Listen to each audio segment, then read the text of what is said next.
اللہ کے ایک نبی کا واقعہ سنانا چاہتا ہوں۔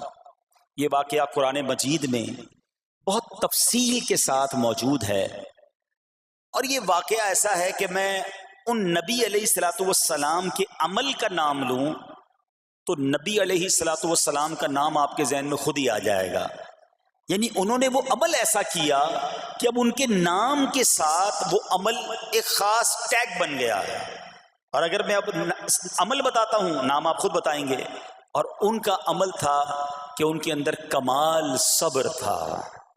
اب یہ صبر کرنے والے نبی کون ہیں؟ صبر ایوب علیہ السلام۔ مشہور ہے دنیا میں کہ ایوب علیہ السلام کا جو صبر ہے وہ ضرب المثل بن گیا، وہ ایگزامپل بن گیا۔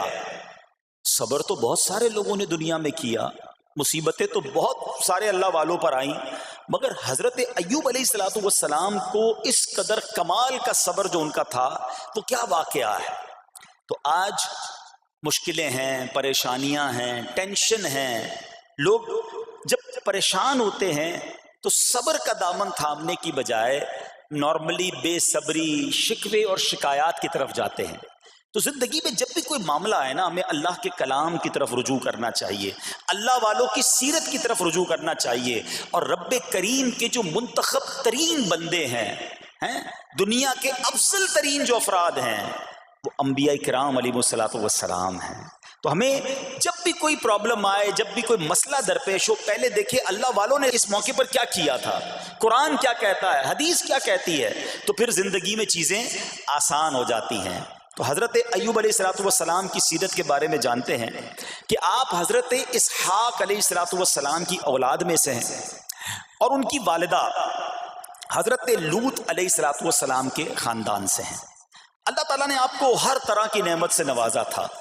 آپ حسن و صورت والے بھی تھے، یعنی آپ کو اللہ پاک نے بہت خوبصورت بھی بنایا تھا، اور اللہ کریم نے مال بھی بہت دیا، اولاد میں بھی کثرت دی، یعنی ویل آف لائف تھی، خوبصورتی بھی ہے، مال بھی ہے، اولاد بھی ہے۔ اچھا، پھر ظاہر مال تھا تو گھر بھی تھے، جانور بھی تھے۔ اس زمانے میں جو ویلتھ ہوتی تھی، جو پیسہ ہوتا تھا، وہ جانوروں کی صورت میں ہوتا تھا۔ آج کل لوگ گاڑیاں رکھتے ہیں، سونا زیورات رکھتے ہیں، اس زمانے میں جانور ہوتے تھے۔ بلکہ اب بھی اگر پاکستان کے بھی آپ انٹیریئر کے ایریا میں چلے جائیں، گاؤں گوٹھ میں جائیں، تو لوگ اپنا مال و دولت سے جانور ہی خرید رہے ہوتے ہیں۔ ان کے نزدیک یہی ان کا جو ہے، وہ جو بھی ان کا کاروبار ہوتا ہے اور مال ہوتا ہے۔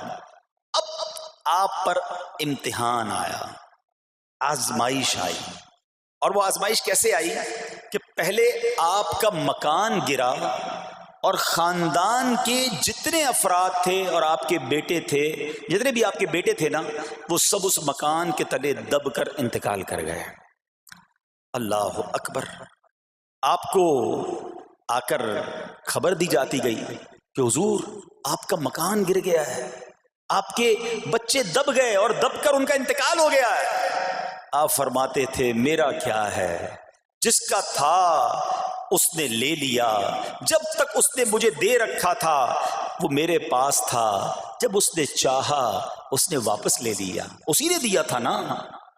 تھوڑی دیر بعد خبر آئی کہ آپ کے جتنے جانور تھے، ہزارہا اونٹ تھے، بکریاں تھی، ریوڑ کے ریوڑ تھے، سارے جانور جو ہیں وہ مر گئے۔ کسی نے آ کر کہا کہ اب آپ کی جتنی دولت تھی، جتنے جانور تھے، وہ بھی مر گئے۔ سبحان اللہ۔ آپ اللہ کا شکر بجا لاتے، کہتے یا اللہ، جو رب کا تھا اس نے واپس لے لیا، اسی کا تھا، جتنی دیر چاہا میرے پاس رہا، واپس لے لیا اس نے۔ میں اپنے رب کی رضا پر راضی، میں اس امتحان پر راضی ہوں۔ اللہ اکبر۔ اب کیا ہوا کہ آپ کی تمام کھیتیاں اور جو باغات تھے، بہت بڑی زمینیں تھیں، بڑے بڑے کھیت تھے، وہ بھی سارے کے سارے برباد ہو گئے۔ کسی نے آ کر بتایا کہ حضور اب تو کھیت بھی گئے، اب باغات بھی گئے۔ آپ نے فرمایا کہ جس کا تھا اس نے لے لیا، میں اس کی رضا پر راضی ہوں۔ جب تک میرے پاس تھا وہ میرے پاس تھا، اب رب نے واپس لینا چاہا تو اس نے لے لیا۔ اب he was empty handed، یعنی اب کچھ بھی نہیں تھا، نہ بچے ہیں، نہ مال ہے، نہ جانور ہے، نہ مکان ہے۔ مگر حضرت ایوب علیہ الصلوۃ والسلام کی زبان پر پھر بھی شکر ہے۔ اب بھی شکر ہے، شکوہ نہیں ہے کہ اللہ میں تیری رضا پر راضی ہوں، لیکن ابھی امتحان ختم نہ ہوا تھا۔ اور اس امتحان کے پیچھے بعض مفسرین نے ایک اور قول بھی نقل کیا کہ شیطان نے حضرت ایوب علیہ السلام کو دیکھ کر اللہ کی بارگاہ میں کہا کہ مولا یہ تیرا بندہ اس لیے تیرا شکر گزار ہے کہ تو نے اسے بڑا نوازا ہے، بڑا مال دیا ہے، اولاد دی ہے، گھر دیا ہے۔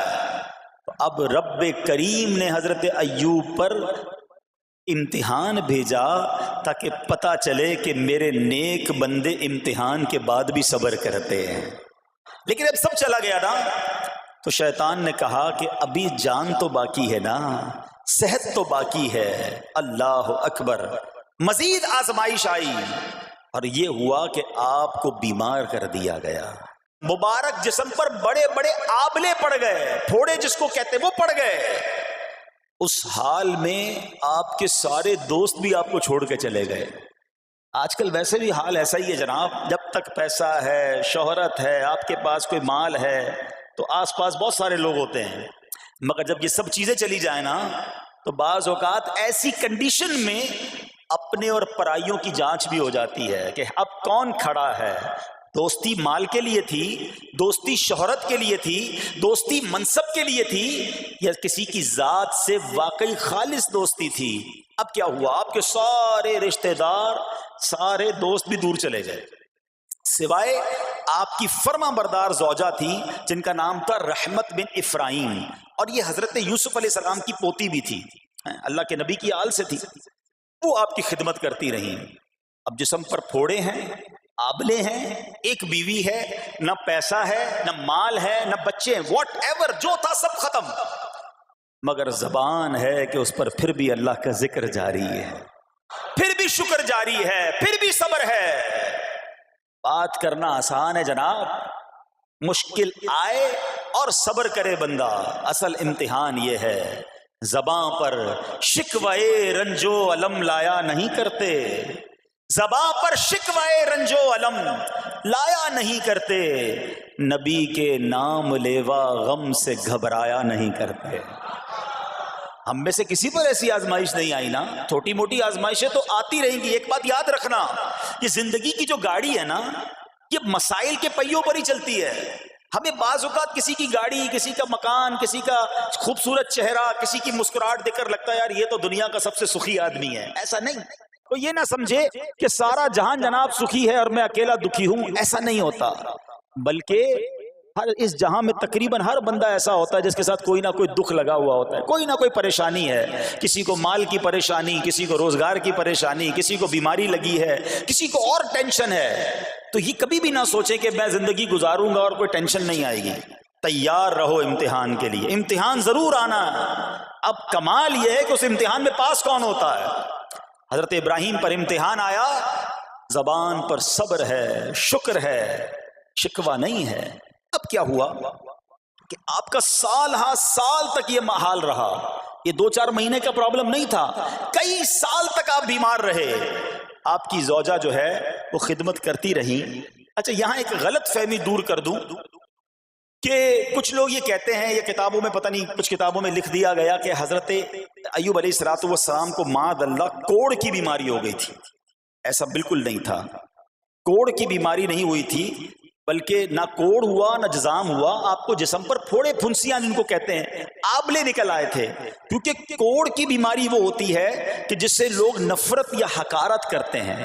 اللہ کے کسی بھی نبی کو کبھی بھی کوئی ایسی بیماری نہیں ہوئی جس کی وجہ سے لوگ اس سے حقارت یا نفرت کریں یا دور بھاگیں، کیونکہ اللہ نے ان نفوس قدسیہ کو، ان نیک بندوں کو، ان منتخب شخصیات کو لوگوں کی ہدایت کے لیے بھیجا ہے۔ ان کو کبھی کوئی ایسی چیز نہیں ہوئی کہ جس سے لوگ گھن کھا کر دور بھاگیں، تو یہ بالکل غلط ہے۔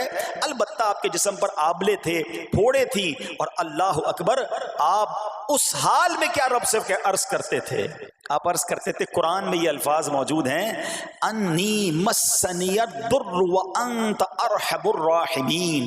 ترجمہ کیا ہے؟ مجھے تکلیف پہنچی اور تو سب مہر والوں سے بڑھ کر مہر والا ہے، رحم کرنے والوں میں سب سے بڑھ کر رحم کرنے والا ہے۔ یعنی اللہ کی بارگاہ میں یہ عرض کرتے تھے، یا اللہ تکلیف پہنچی ہے، رحم تو نے کرنا ہے، تو ارحم الراحمین ہے۔ زمانے سے نہیں کہتے تھے۔ یہاں ایک اور پرابلم ہے، میں کوئی مسئلہ ہوتا ہے، پرابلم آتی ہے، ہم ساری دنیا سے کہتے ہیں یہ مسئلہ ہو گیا، یہ پرابلم ہو گئی۔ نہیں، ساری دنیا میں سے کوئی آپ کا مسئلہ حل نہیں کر سکتا۔ اس سے بات کرو نا جو مسائل کو حل کرنے والا ہے، اس سے عرض کرو نا جو مصیبت کو دور کرنے والا ہے۔ ادھر ادھر جانے کی بجائے پرابلم یہ ہے، جب بھی مشکل آتی ہے ہم سب کے پاس جاتے ہیں، ہم رب کے پاس نہیں جاتے ہیں۔ جاؤ اس کے پاس جو حل المشکلات ہے، جو مصیبتوں کو حل کرنے والا ہے، اس کی بارگاہ میں فریاد کرو۔ وہ شاعر کتنی پیاری بات لکھتے ہیں نا، یہ بہت سارے لوگوں کے لیے درس ہے جو اپنی پرابلمز کے لیے دنیا والوں کے پاس جاتے ہیں۔ ارے اگر پکارنا ہے تو اللہ کی بارگاہ میں پکارو، التجا کرنی ہے تو اللہ کے حبیب سے عرض کرو نا۔ شاعر لکھتے ہیں، کسی کا احسان کیوں اٹھائیں، کسی کو حالات کیوں بتائیں، کسی کا احسان کیوں اٹھائیں، کسی کو حالات کیوں بتائیں، تمہیں سے مانگیں گے تم ہی دو گے، تمہارے در سے ہی لو لگی ہے۔ ہم اللہ کی بارگاہ میں عرض کریں، اللہ کے حبیب کی بارگاہ میں لو لگائیں۔ دنیا والوں کے پاس کچھ نہیں رکھا، لیکن ہم دنیا والوں کو بتا کر اپنے صبر کا ثواب بھی ضائع کر دیتے ہیں۔ دیکھو حضرت ایوب علیہ السلام کا صبر، کسی سے نہ کہا، اللہ کی بارگاہ میں عرض کرتے رہے۔ اب آپ کی آزمائش کا وقت پورا ہوتا ہے، دعا کرتے رہے، التجا کرتے رہے، صبر کرتے رہے۔ حکم ہوا کہ اپنا پاؤں زمین پر مارو۔ حضرت ایوب علیہ السلام نے پاؤں زمین پر مارا تو زمین سے ایک چشمہ پھوٹ اٹھا۔ حکم الہی سے حکم دیا گیا کہ اب اس پانی سے غسل کرو۔ آپ نے جب اس پانی سے غسل کیا تو آپ کی تمام بیماریاں دور ہو گئیں۔ پھر آپ 40 قدم چلے، دوبارہ زمین پر قدم مارنے کا حکم دیا۔ قدم مارتے ہی ایک اور خوبصورت لذیذ ٹھنڈے پانی کا چشمہ نمودار ہوا۔ پانی ٹھنڈا، میٹھا اور لذیذ تھا۔ اب آپ نے وہ پانی پیا تو آپ کے باطن میں نور ہی نور پیدا ہو گیا، اور آپ کو اعلیٰ درجے کی صحت و نورانیت حاصل ہو گئی۔ اور سنو، میرا رب تو قادر ہے نا، اللہ تعالیٰ نے آپ کی وہ ساری اولاد جو دب کر کئی سال پہلے مر گئی تھی، انتقال فرما گئے تھے، اللہ نے ان تمام اولاد کو پھر زندہ فرما دیا، اور آپ کی بیوی کو دوبارہ جوانی بخشی، اور اب اس کے بعد بھی آپ کی کثیر اولاد ہوئی۔ سنو سنو، جو جانور چلے گئے تھے نا، اللہ نے مویشی، اسباب و خزانہ اس سے زیادہ آپ کو پھر سے عطا فرما دیا۔ صبر کیا تھا نا، ان اللہ مع الصابرین۔ اچھا، یاد سب کو ہے یہ آیت، بچپن سے یاد ہے، اللہ صابروں کے ساتھ ہے، صبر کرنے والوں کے ساتھ ہے، مگر صبر کرنا نہیں ہے۔ امتحان آنا ہے تو صبر کرنا نہیں ہے، آیت سب کو پتا ہے۔ اچھا، جس کے ساتھ پرابلم ہو جائے نا، اس کو بھی بندہ درس دینے جا رہا ہوتا ہے، بھائی صبر کرنا، اللہ آپ کو صبر دے، لیکن جب اس پر امتحان آتا تو یہ صبر کرتا نہیں ہے۔ دوسروں کو درس دے رہا تھا، آج تیری باری آئی ہے نا، تو صبر کا دامن نہ چھوڑیں۔ میں آپ کو ایک بات سوال پوچھنا چاہتا ہوں، آج کل ہم بڑے لوگوں سے تعلقات کیوں بنانے کی کوشش کرتے ہیں؟ یار جب کوئی مشکل ٹائم آئے گا نا تو یہ بندہ کام آئے گا، یہ پیسے والا دوست ہے، یہ اس کے تعلقات بہت ہیں، اس کی گورنمنٹ میں بات ہے، اس کی وکیلوں میں بات ہے، 4-5 ایسے دوست ہونے چاہیے۔ یہ ڈاکٹروں کے اندر بڑی اچھی اس کی دوستی ہے، کوئی ڈاکٹر کا بھی کام آئے گا تو یہ بندہ کام آ جائے گا۔ ہم دنیا والوں سے تعلقات اس لیے بناتے ہیں تاکہ یار مصیبت آئے تو یہ بندہ کام آئے، اور نارملی اکثر ایسا ہوتا ہے کہ جس سے امید رکھی ہوتی ہے مصیبت کے وقت غائب ہو جاتا ہے۔ لیکن رب خود قرآن میں فرما رہا ہے، ان اللہ مع الصابرین، صبر کر لو، اللہ کی رحمت تمہارے ساتھ ہو جائے گی۔ اب میں آپ سے سوال کرتا ہوں، دنیا کے تعلقات ہوں یہ ضروری ہے یا یہ فائدے مند ہے، یا بندہ صبر کر لے تو اللہ کی رحمت ساتھ ہو جائے، سارے غم ویسے ہی دور ہو جائیں گے؟ صبر، اس کو نہیں چھوڑنا ہے۔ تو حضرت ایوب علیہ السلام کی زندگی میں ایک اور واقعہ یہ ہوا کہ جب آپ بیمار تھے، آپ کو پتہ ہے جب بندہ بیمار ہوتا ہے تو بعض اوقات اس کی طبیعت میں کیفیات بھی ہوتی ہیں، تو آپ نے اپنی زوجہ کو پکارا، تو آپ کی زوجہ کچھ دیر میں حاضر ہوئی، تو آپ نے جلال میں آ کر اس کو 100 درے، اپنی زوجہ کو 100 کوڑے مارنے کی قسم کھا لی۔ اب جب صحت آ گئی تو قسم تو آپ نے کھائی ہوئی تھی، تو اب کیا کرتے؟ اس بیوی نے تو خدمت بھی بہت کی تھی، اب اسے کوئی خاص کیفیت تھی، آپ نے قسم اٹھا لی تھی. سبحان اللہ. ایوب علیہ السلام کو اللہ کریم نے قرآن میں کیا حکم دیا کہ اے ایوب آپ ایک یعنی 100 جس کو کہتے ہیں تنکے 100 تنکوں والی جھاڑو لیں اور اس جھاڑو کو ایک مرتبہ اپنی بیوی کو مار دیجئے تو آپ کی قسم جو ہے وہ پوری ہو جائے گی، یعنی قسم کا کفارہ نہیں دینا ہوگا. اللہ اکبر. اللہ نے اس نبی علیہ السلام کی فرما بردار بیوی کی جو سزا تھی یا جو معاملہ تھا اس کو کتنا آسان فرما دیا. تو رب کریم نے قرآن مجید فرقان حمید میں اس کو کس طرح بیان فرمایا؟ وَخُذْ بِيَدِكَ ضِغْثًا فَاضْرِب بِهِ وَلَا تَحْنَثْ.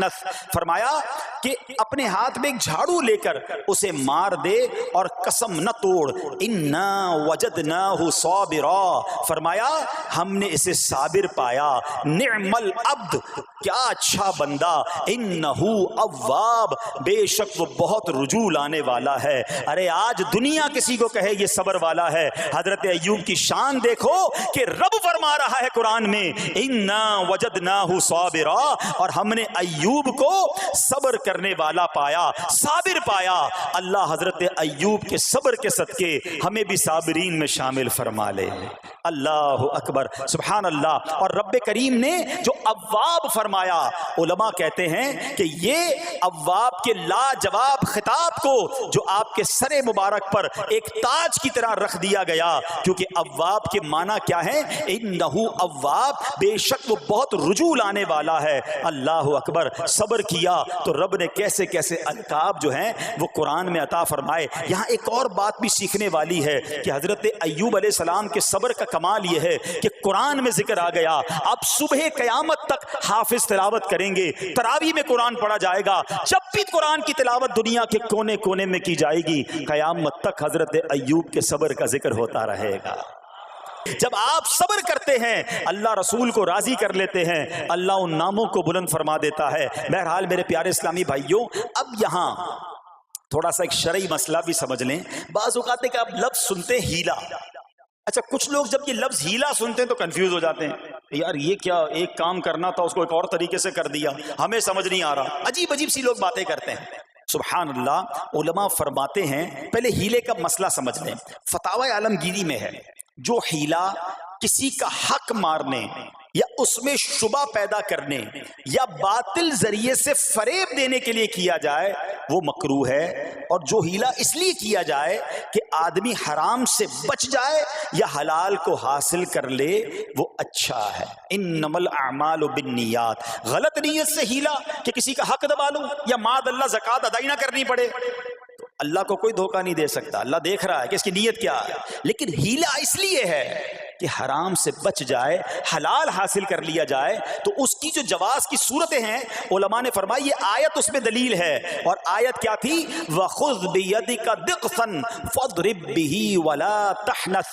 اور فرمایا اپنے ہاتھ سے ایک جھاڑو لے کر اسے مار دو اور قسم نہ توڑو. قسم تو 100 کوڑے مارنے کی تھی، اللہ کریم نے آسانی کا راستہ بتایا. ہاں ایک بات یاد رہے، یہ بڑی امپورٹنٹ بات کرنے جا رہا ہوں کہ مفتیان کرام، قابل اعتماد مفتیان کرام سے رہنمائی لے کر ہم جیسے لوگوں کو، عوام الناس کو کوئی ہیلا اپنے طور پہ نہیں کر لینا چاہیے. ہاں کیونکہ بعض ہیلوں کی شرعی طور پر اجازت نہیں ہوتی، اور بعض اوقات ہیلا کرنے میں ایسی غلطی لوگ کر جاتے ہیں جن کی وجہ سے ہیلا ہوتا ہی نہیں ہے. تو یہاں صرف آپ کو دلیل بتانا تھا. باقی اگر کسی قسم کا کوئی شرعی ہیلا کرنا ہے تو قابل اعتماد مفتیان کرام سے رجوع کیا جائے. سبحان اللہ. اب حضرت ایوب علیہ السلام کے صبر کی بات ہوئی ہے نا، اللہ نے پتہ ہے آپ کو کتنا مقام عطا فرمایا کہ نبی کریم صلی اللہ تعالی علیہ وآلہ وسلم نے ارشاد فرمایا حضرت ایوب لوگوں میں سب سے بڑھ کر عالم، صابر اور غصہ پینے والے تھے. حضرت ابن مسعود رضی اللہ تعالیٰ عنہ سے مروی ہے کہ حضرت ایوب علیہ السلام قیامت کے دن صبر کرنے والوں کے سردار ہوں گے. ہاں صبر کرنے والوں کے بھی سردار ہوں گے. اچھا بعض اوقات ہوتا کیا ہے، اچانک کوئی پرابلم آ گئی، کہیں آگ لگ گئی، گاڑی میں نقصان ہو گیا، پیسے چوری ہو گئے، موبائل چوری ہو گیا، کوئی چیز میں نقصان ہو گیا، کاروبار میں نقصان ہو گیا، صحت خراب ہوئی. بندہ کہتا ہے یار یہ میرے ساتھ کیوں ہوا ہے، میں نے ایسا کیا کیا ہے. بعض اوقات زبان سے شکوے، شکایت حالانکہ قرآن مجید فرقان حمید نے تو پہلے ہی ہمیں بتا دیا ہے. ہمارا پرابلم پتہ ہی کیا ہے؟ ہم بہت ساری باتیں جانتے ہیں دنیا کی، قرآن و حدیث پڑھتے نہیں ہیں، تو مینٹلی پریپیئرڈ نہیں رہتے. آپ کو پہلے ہی پتا ہو کہ یار گرمیاں آنے والی ہیں، تو اچانک گرمیاں آئیں گی تو پریشان نہیں ہوں گے نا. آپ کو پتا تھا جون جولائی میں گرمی ہوتی ہے بھائی، سردیاں نہیں ہوتی. آپ پنکھا بھی تیار رکھتے ہیں، ٹھنڈا پانی کا انتظام بھی رکھتے ہیں، گرمی کے وقت باہر کم نکلتے ہیں. اور سردیاں آتی ہیں آپ کو پہلے ہی پتا ہوتا ہے، رضائی تیار کر لیتے ہیں، سویٹر نکال لیتے ہیں. ایسا نہیں ہوتا کہ صبح اٹھتے تو 40 ڈگری ہوتا ہے، دوسرے دن اٹھتے تو 5 ڈگری ہوتا ہے. بندہ کہ یار آج ٹھنڈ کی ہو گئی، کل گرمی کی ہو گئی. مینٹلی پریپیئرڈ جب بندہ ہوتا ہے تو وہ تیار ہوتا ہے. اگر جو قرآن پڑھنے والا ہے، حدیث پڑھنے والا ہے، اس کو تو پہلے ہی مینٹلی پریپیئرڈ ہونا ہے. کیوں؟ قرآن کا وعدہ ہے نا، قرآن کا اعلان سنو. اللہ کریم قرآن مجید میں کیا ارشاد فرماتا ہے؟ بسم اللہ الرحمن الرحیم وَلَنَبْلُوَنَّكُمْ بِشَيْءٍ مِّنَ الْخَوْفِ وَالْجُوعِ وَنَقْصٍ مِّنَ الْأَمْوَالِ وَالْأَنفُسِ وَالثَّمَرَاتِ وَبَشِّرِ الصَّابِرِينَ. اور ضرور ہم تمہیں آزمائیں گے. کیا فرمایا؟ ضرور آزمائیں گے، تیار رہو. دیر از ایگزامینیشن. اچھا آزمائش کن کی چیزوں کی ہوگی؟ سبحان اللہ، قرآن نے لسٹ بھی دے دی ہے کہ آزمائش کیا ہوگی. فرمایا کچھ ڈر سے، اچانک خوف آ جاتا ہے نا، کوئی دشمن آ جاتا ہے، کوئی دھمکی دے رہا ہوتا ہے، اچانک حالات خراب ہو جاتے ہیں، دل میں خوف بیٹھ جاتا ہے. پھر فرمایا بھوک سے، مال کم ہو گیا، تنگی آ گئی تو بھوک سے. پھر فرمایا کچھ مالوں اور جانوں اور پھلوں کی کمی سے. کبھی کاروبار میں نقصان ہوگا، کبھی کسی کے باغات ہے تو باغ فصل اجڑ سکتی ہے، آپ کو کوئی نقصان ہو سکتا ہے، کسی جگہ آگ لگ سکتی ہے، اور جانوں کی کمی سے بیماری بھی آ سکتی ہے. مگر آگے کیا فرمایا؟ وَبَشِّرِ الصَّابِرِينَ. خوشخبری سنا ان صبر والوں کو. اور جب سبحان اللہ یہ ایگزام آتا ہے نا، جو اس ایگزام سے نکل جاتا ہے تو رب نے فرمایا خوشخبری ہے. اللہ اکبر. ہم نے زندگی میں دیکھا ہے جس نے مصیبت پر صبر کیا، اللہ کی رضا پر راضی رہا، اللہ نے مشکل سے بھی نکالا اور پہلے سے اسے زیادہ عطا فرما دیا. ہمارا پرابلم ہی ہم ٹیسٹ میں فیل ہو جاتے ہیں.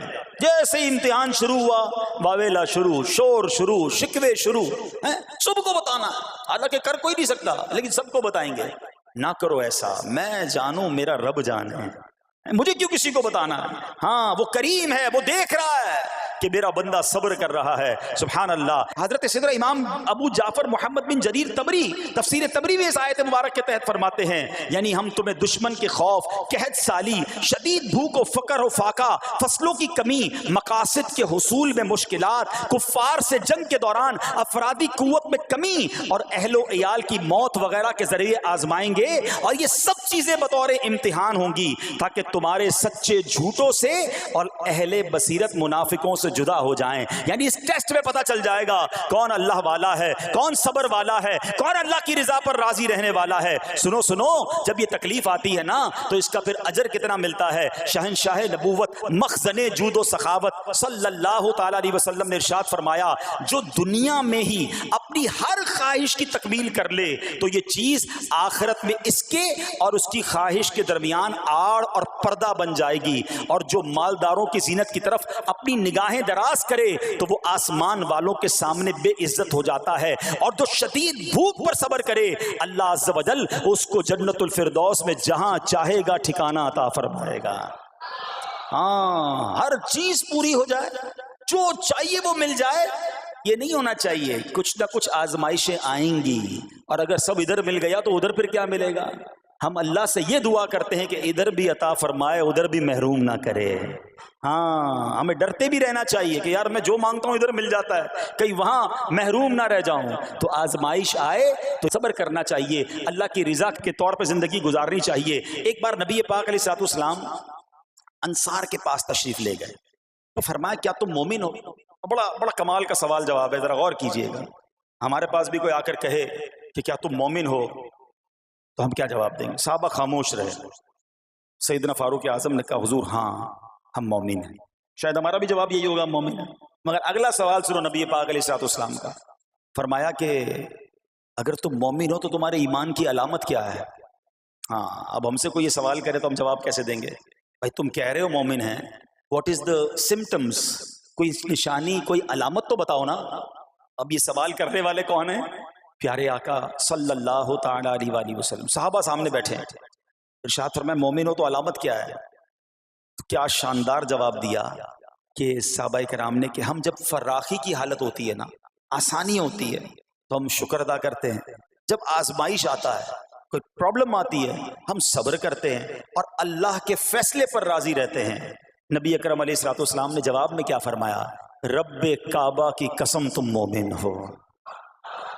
تو پتہ یہ چلا کہ مومن ہونے کی نشانی یہ ہے کہ جب اچھے دن آئیں تو شکر کرے اور مشکل کے دن آئیں تو اللہ کی رضا پر، اللہ کے فیصلوں پر راضی رہے، صبر کرے۔ اب آؤ سوال کرتے ہیں، اچھے دن آتے تو ہم کیا کرتے ہیں؟ ارے بھائی میں تو انتظار میں تھا، تھوڑے پیسے آئیں تو فلاں عیاشی کروں، فلاں گناہ کروں، تھوڑے پیسے تھے تو وہ کام ہی نہیں کر پا رہا تھا، اب تو موقع میں لگا ہے، اب تو دن آئے ہیں۔ معاذ اللہ، جس کو اللہ نعمتیں دیتا ہے، فراخی دیتا ہے، تو وہ اللہ کی نافرمانی میں لگ جاتا ہے، اور جب اس کو کوئی آزمائش بھیجتا ہے تو وہ ناشکری کہہ کر، بلکہ بعض اوقات تو کفریہ کلمات منہ سے نکال کر ایمان سے بھی ہاتھ دھو بیٹھتا ہے۔ ایسا نہیں ہونا چاہیے۔ عقل مند وہ ہے، یاد رکھنا کہ رب جتنی عطائیں بڑھائے ہم اتنے سجدے بڑھائیں، ہم اتنے صدقے بڑھائیں۔ دیکھو نا دنیا میں کیا ہوتا ہے، آپ کو کوئی تحفہ دے، آپ کیا کہتے ہیں؟ شکریہ، جزاک اللہ۔ دوبارہ تحفہ دے، آپ کہتے ہیں بہت مہربانی۔ تیسری بار دے، بندہ کہ یار یہ تو مجھ پر کتنا مہربان ہے۔ اتنی مہربانیاں، ناراض نہیں ہونا چاہیے۔ جو تمہیں دنیا میں 2-4 تحفے دے دے، تم اسے ناراض نہیں کرنا چاہتے۔ جب سے میں پیدا ہوا، جب سے وہ نواز رہا ہے، وہ ناراض نہ ہو جائے اس کا کوئی خیال نہیں، وہ دیے جا رہا ہے۔ ہم تو دیکھتے ہیں نا، بندہ غریب ہوتا ہے، تھوڑے گناہ، جیسے جیسے امیر ہوتا گیا اس کے پر پرزے نکلنا شروع ہو جاتے ہیں، مسجد سے دور، نمازوں سے دور، معاذ اللہ حرام کاموں میں پڑ جاتا ہے۔ ارے اللہ کے بندے، تجھے رب نواز رہا ہے، تیرے تو سجدے بڑھنے چاہیے تھے، لیکن ہوتا کیا ہے؟ وہ عطائیں بڑھاتا ہے، لوگ خطائیں بڑھاتے ہیں۔ نہ کرو ایسا۔ جب فراخی ہو، جب اللہ کی طرف سے آسانی ہو تو شکر ہو، اور جب آزمائش آئے تو صبر ہو۔ یہی مومن کی نشانی ہے، اور اللہ سے دعا کرتے ہیں کہ اللہ کریم ہمیں اپنے شکر گزار اور صبر کرنے والے بندوں میں شامل فرما لے۔ اور یقین کریں، صبر کا جو پھل ہے نا، وہ کہتے ہیں نا صبر کا پھل میٹھا، اوہو بالکل ٹھیک کہا، بلکہ بہت میٹھا ہے۔ سنو، اللہ عز و جل فرماتا ہے کہ جب میں کسی بندے کو بیماری میں مبتلا کروں، ہو سکتا ہے یہاں بھی میرا کوئی بھائی بیمار بیٹھا ہو، مدنی چینل کے ناظرین میں سے کوئی بیمار بیٹھا ہو، دیکھو بیماری آئے نا، شکوہ مت کرنا، صبر کرنا۔ فضیلت سنو، حدیث قدسی ہے، اللہ فرماتا ہے جب میں اپنے کسی بندے کو بیماری میں مبتلا کروں اور وہ اس پر صبر کرے، کسی سے شکایت نہ کرے، تو میں اس کے گوشت کو اچھے گوشت سے اور اس کے خون کو اچھے خون سے بدل دیتا ہوں۔ پھر اگر اسے شفا دیتا ہوں تو ایسی شفا دیتا ہوں کہ اس کے نامہ اعمال میں کوئی گناہ نہیں رہتا، اور اگر میں اسے دنیا سے اٹھا لوں تو اسے اپنی رحمت کاملہ کے سائے میں لے جاتا ہوں۔ ارے کمال ہو گیا، بیماری آئی، بیماری جب جاتی ہے تو گناہوں سے بھی پاک کر کے جاتی ہے۔ صرف ایک ہی تو کنڈیشن ہے، صبر کرنا۔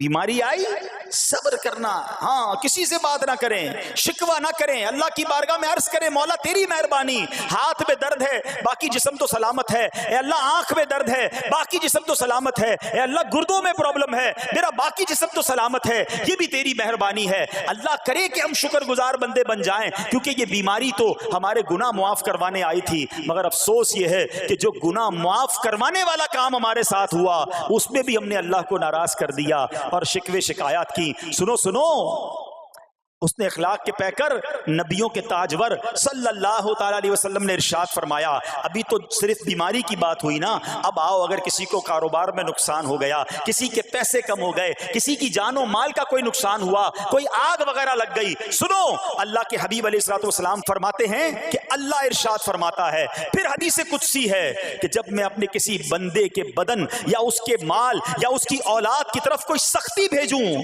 پھر وہ صبر جمیل کے ساتھ اس کا استقبال کرے، تو قیامت کے دن مجھے اس سے حیا آئے گی کہ میں اس کے لیے میزان قائم کروں یا اس کا نامہ اعمال کھولوں۔ ہائے ہائے ہائے، سمجھتے ہو اس کا مطلب؟ اللہ فرما رہا ہے مجھے حیا آئے گی کہ اپنے بندے سے اب کیا حساب لوں. جب آزمائش بھیجی تھی تو اس نے صبر کیا تھا, اس نے شکوہ نہیں کیا تھا. خدا کی قسم میں آپ سے پوچھتا ہوں, میرا کوئی نقصان ہو جائے اور قیامت کے دن میرا نامہ اعمال نہ کھولا جائے, مجھے اللہ کی بارگاہ میں حساب نہ دینا پڑے, مجھے بتاؤ یہ دنیا کے حساب نقصان کی کیا حیثیت ہے اگر ادھر بخشا جائے. سنو تو صحیح, رب فرما رہا ہے کہ مجھے حیا آتی ہے کہ اس کے لیے میزان قائم کروں یا اس کا نامہ اعمال کھولوں. ارے یہ ساری دنیا کی دولت, یہ ساری دنیا کی آسائشیں ایک طرف, اگر قیامت کے دن حساب کتاب میں آسانی مل جائے, اللہ بلا حساب جنت میں داخل کر دے, اس سے بڑھ کر کوئی نعمت نہیں. مگر آج افسوس یہ ہوتا ہے کہ اگر کسی پر امتحان آتا ہے وہ اس امتحان میں فیل ہو جاتا ہے. اس حدیث میں ایک لفظ استعمال ہوا صبر جمیل کے ساتھ. اب یہ بھی بڑا مسئلہ ہے کہ لوگوں کو یہی نہیں پتا کہ صبر جمیل ہے کیا. لوگ کہتے تو بہت ہیں, اللہ پاک آپ کو صبر جمیل عطا فرمائے. اب اس سے پوچھو بھائی صبر جمیل کی تعریف کیا ہے, تو پھر تعریف نہیں پتا ہوتی. یہ کسی جمیل بھائی کا صبر نہیں ہے کہ جس کو صبر جمیل کہا جاتا ہے. صبر جمیل کی تعریف سمجھو. علماء کہتے ہیں کسی مصیبت زدہ اور غیر مصیبت زدہ کو برابر میں دیکھو مگر دونوں میں کوئی فرق نظر نہ آئے. یعنی چہرہ بھی نہ بتائے کہ وہ کسی مشکل میں ہے, اس کی عادتیں بھی نہ بتائیں کہ وہ کسی پرابلم میں ہے, یعنی اس کو دیکھ کر پتہ ہی نہ چلے کہ وہ بڑی مشکل میں ہے. فرمایا یہ ہے صبر جمیل. مگر آج ہمارا حال یہ ہے, ہمارا چہرہ بتا دیتا ہے بھائی خیر تو ہے, بڑی ٹینشن میں ہو, ہاں یار کیا کروں بس موبائل ٹوٹ گیا, ارے بھائی بڑی چہرے پہ بڑی ہوائیاں اڑ رہی ہیں, بس کیا کروں جناب آج 5,000 روپے کھو گئے. 5,000 روپے کھو جائیں, چھوٹا سا نقصان ہو جائے, ہمارا چہرہ بتا دیتا ہے کہ ہمارے ساتھ کوئی معاملہ ہوا ہے. صبر جمیل یہ ہے کہ دیکھ کر کوئی پہچان ہی نہ سکے کہ یہ بندہ کتنی مشکل میں ہے, چاہے اندر کتنی تکلیف میں ہو, دنیا والوں کو نہ بتائے کیونکہ وہ رب کا بندہ ہے, وہ اللہ کی بارگاہ میں فریاد کرے. یہ صبر جمیل ہے اور اللہ اسے ہم سب کو نصیب فرمائے. ہاں یہ بڑی کمال کی بات ہے. ہم کیا کرتے ہیں سارے جہان کو بتاتے ہیں, اچھا پھر آخر میں لوگ کہتے بھی ہیں جب پورے محلے کو بتا دیا نا پھر اس کے بعد کہتے ہیں بس کیا کریں بھائی صبر ہی کر رہے ہیں. اب آپ صبر نہیں کر رہے حضرت, ہاں آپ کا صبر چلا گیا, آپ نے ساری دنیا کو تو بتا دیا. صبر یہ ہے کہ صبر پہلے صدمے پر ہوتا ہے. جیسے ہی آپ کو کوئی صدمہ لگا نا, اب آپ جانے رب جانے, نہ بتائیں کسی کو, ٹھیک ہے وہ الگ بات ہے, آپ کسی کو دعا کے لیے کہہ دیں, لیکن بڑا نقصان ہو گیا, بڑی مشکل ہو گئی, بڑی پریشانی ہو گئی, اس سے حل تو کوئی نہیں ہونا. اچھا ہمارا ماجرا ایک اور بھی بڑا عجیب ہے, مشکل ہو جائے تو سب کو بتاتے ہیں, آسانی ہو جائے تو پھر کسی کو نہیں بتاتے. 5,000 کا نقصان سارے محلے کو پتا ہے, 50,000 کا فائدہ ہوا پھر کسی کو بتایا آپ نے؟ نہیں یار بتاؤں گا تو نظر لگ جائے گی. گھر والوں کو تو بالکل بھی نہیں بتاؤں گا, خرچہ بڑھا دیں گے. گھر والوں کو ساری ٹینشن کی خبریں جا کے دے رہے ہوتے ہیں, مارکیٹ میں بڑا نقصان ہو گیا, آج بڑا مندہ ہے, ارے بھائی کاروبار بالکل نہیں ہے, تاکہ گھر والوں کا خرچہ روک سکے. اور جیسے ہی کاروبار اچھا ہو گیا گھر جاتے پھر بھی وہی والا منہ بنا لیتے ہیں تاکہ ان کو پتہ نہ چلے میں بڑے پیسے کمانے لگا ہوں. یہ نہ کیا کریں. ہاں ٹینشن آپ کسی کو بتا کر اپنا صرف ثواب ضائع کرتے ہیں, باقی کچھ نہیں ہوتا. کرنا رب نے ہے, اور یہ اگر آزمائش میرے درجے بلند کرنے آئی ہے, اگر یہ آزمائش مجھے اللہ کے قریب کرنے آئی ہے تو پھر تو اس کا استقبال ہونا چاہیے نا. ہاں ہمارے بزرگان دین تو آزمائشوں کا استقبال کیا کرتے تھے. اور سنو, یہاں ہو سکتا ہے کہ میرا کوئی نابینا بھائی بیٹھا ہو, بعض اوقات ایسا بھی ہوتا ہے کہ اچانک کسی کی بینائی چلی جاتی ہے, آنکھیں ٹھیک ہوتی ہیں اور اچانک ایکسیڈنٹ ہوا یا کوئی واقعہ ہوا ہے, بہت بڑی آزمائش. اللہ اس آزمائش سے ہمیں محفوظ رکھے. مگر دیکھو میرے رب کی شان دیکھو, جب بھی کوئی تکلیف آتی ہے نا بندہ صبر کرے, اس تکلیف کا اجر تیار ہے, اس کا کمال سے اس کی رحمت تیار ہے, رحمت کی برسات تیار ہے. سنو اللہ فرماتا ہے کہ اے جبرائیل جب میں اپنی کسی بندے کی بینائی لے لوں تو اس کا اجر یہ ہے کہ میں اسے اپنے دیدار سے مشرف فرماؤں گا.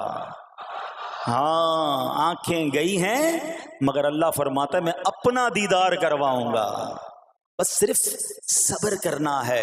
اسی طرح میرے پیارے اسلامی بھائیوں, بعض لوگوں کے یہاں بچے کا انتقال ہو جاتا ہے, چھوٹے چھوٹے بچوں کا انتقال ہو جاتا ہے, یا بعض اوقات پیدائشی بچہ مرا ہوا ہوتا ہے پیدا, اس کا انتقال ہو جاتا ہے, یا بعض اوقات ولادت سے پہلے ہی بچہ ضائع ہو جاتا ہے. بہت شور, بڑا واویلا, بڑا رونا پیٹنا گھروں میں ہوتا ہے.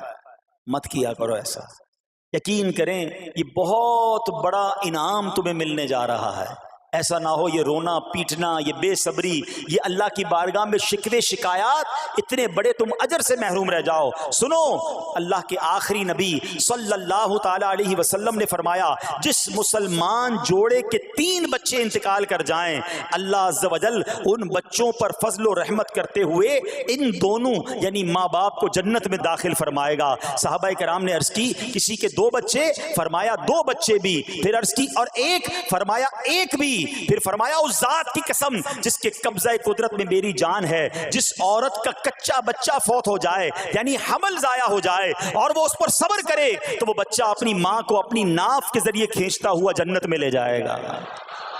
یہ تو جنت کا ٹکٹ تھا، مگر شکوے شکایات، الامان والافیز، گھر میں موت میت کو نقصان ہو جائے، ہماری عورتیں ہمارے گھر کے افراد وہ واویلا کرتے ہیں۔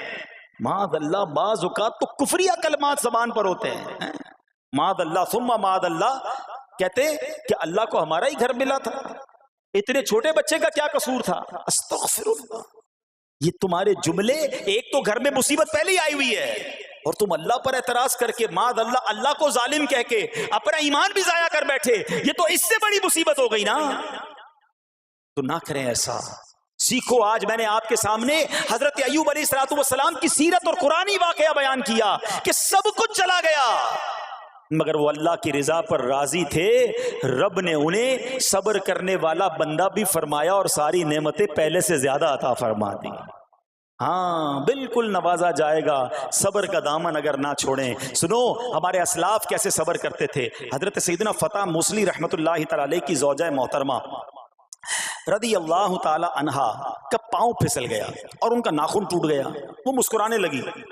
اللہ اکبر، کبھی کبھی ہمارا بھی ناخن ٹوٹا ہوگا، بہت تکلیف ہوتی ہے، ناخن ٹوٹے تو جان نکل جاتی ہے، مگر آپ مسکرانے لگی۔ کسی نے پوچھا کہ آپ کو ناخن ٹوٹنے کا درد نہیں ہوا، آپ مسکرا رہی ہیں؟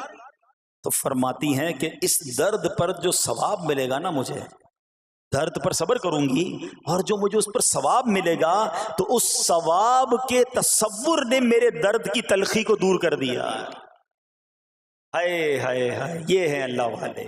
ہاں، صبر کرنا کوئی ان سے سیکھے۔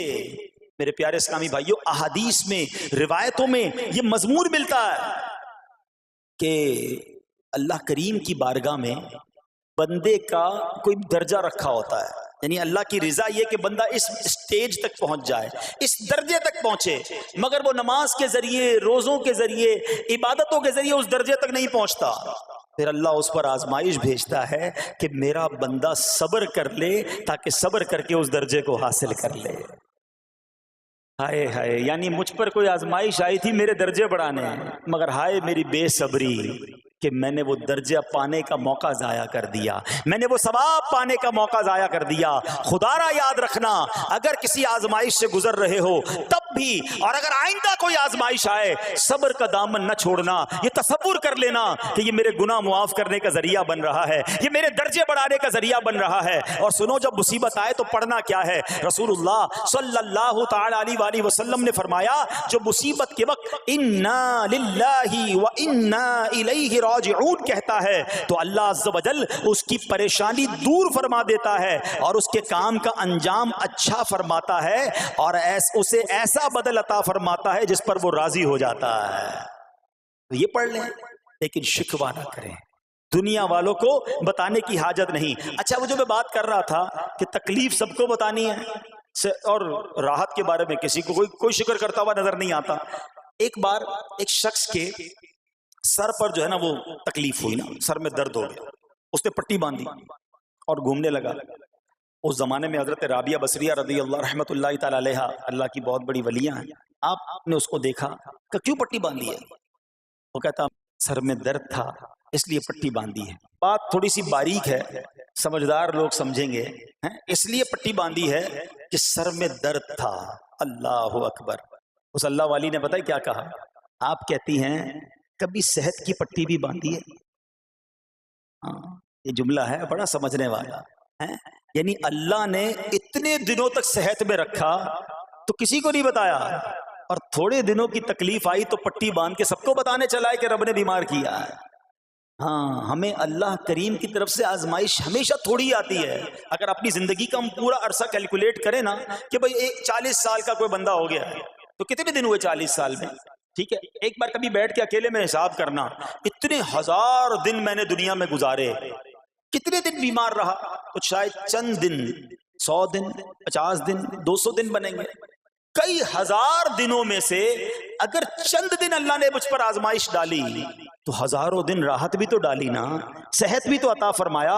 اتنے دن جس رب نے چھاؤں میں کھڑا کیا، اگر تھوڑی دیر کے لیے دھوپ آئی ہے تو مجھے شکوہ نہیں کرنے چاہیے. یاد رکھنا ہر رات کے بعد صبح ہے، ہر دھوپ کے بعد چھاؤں ہے. اگر تم انتظار کرو گے تو رب ایسی رحمت تم پر نازل کرے گا، اپنے غیب کے خزانوں سے عطا فرمائے گا. قرآن میں رب نے وعدہ کیا ہے وَمَن يَتَوَکَّلْ عَلَى اللَّهِ فَهُوَ حَسْبُهُ، جو اللہ پر بھروسہ کرے اللہ اس کے لیے کافی ہے. مگر ہمارا پرابلم یہ ہے کہ جب مشکل آتی ہے ہم یہ ساری باتیں بھول کر بس شکوہ، شکایات اور پریشانی میں چلے جاتے ہیں. ارے آپ اس مصیبت کو اللہ کی طرف سے نعمت سمجھ لو، اللہ کی طرف سے یہ سمجھ لو کہ میرے گناہ معاف کروانے، میرے درجات بلند کرنے کے لیے آیا ہے. اچھا اب ایک اور بات، بعض اوقات شیطان ہے نا وہ کسی کے دماغ میں وسوسہ ڈالتا ہے کہ یار جب میں نمازیں نہیں پڑھتا تھا نا تب تو اتنا پریشان نہیں رہتا تھا، جب سے نمازیں شروع کی، دعوت اسلامی کے اجتماع میں آنے لگا، مدنی قافلوں میں سفر شروع کر دیا، اب تو میں نے کچھ ذمہ داری بھی لینا شروع کر دی ہے.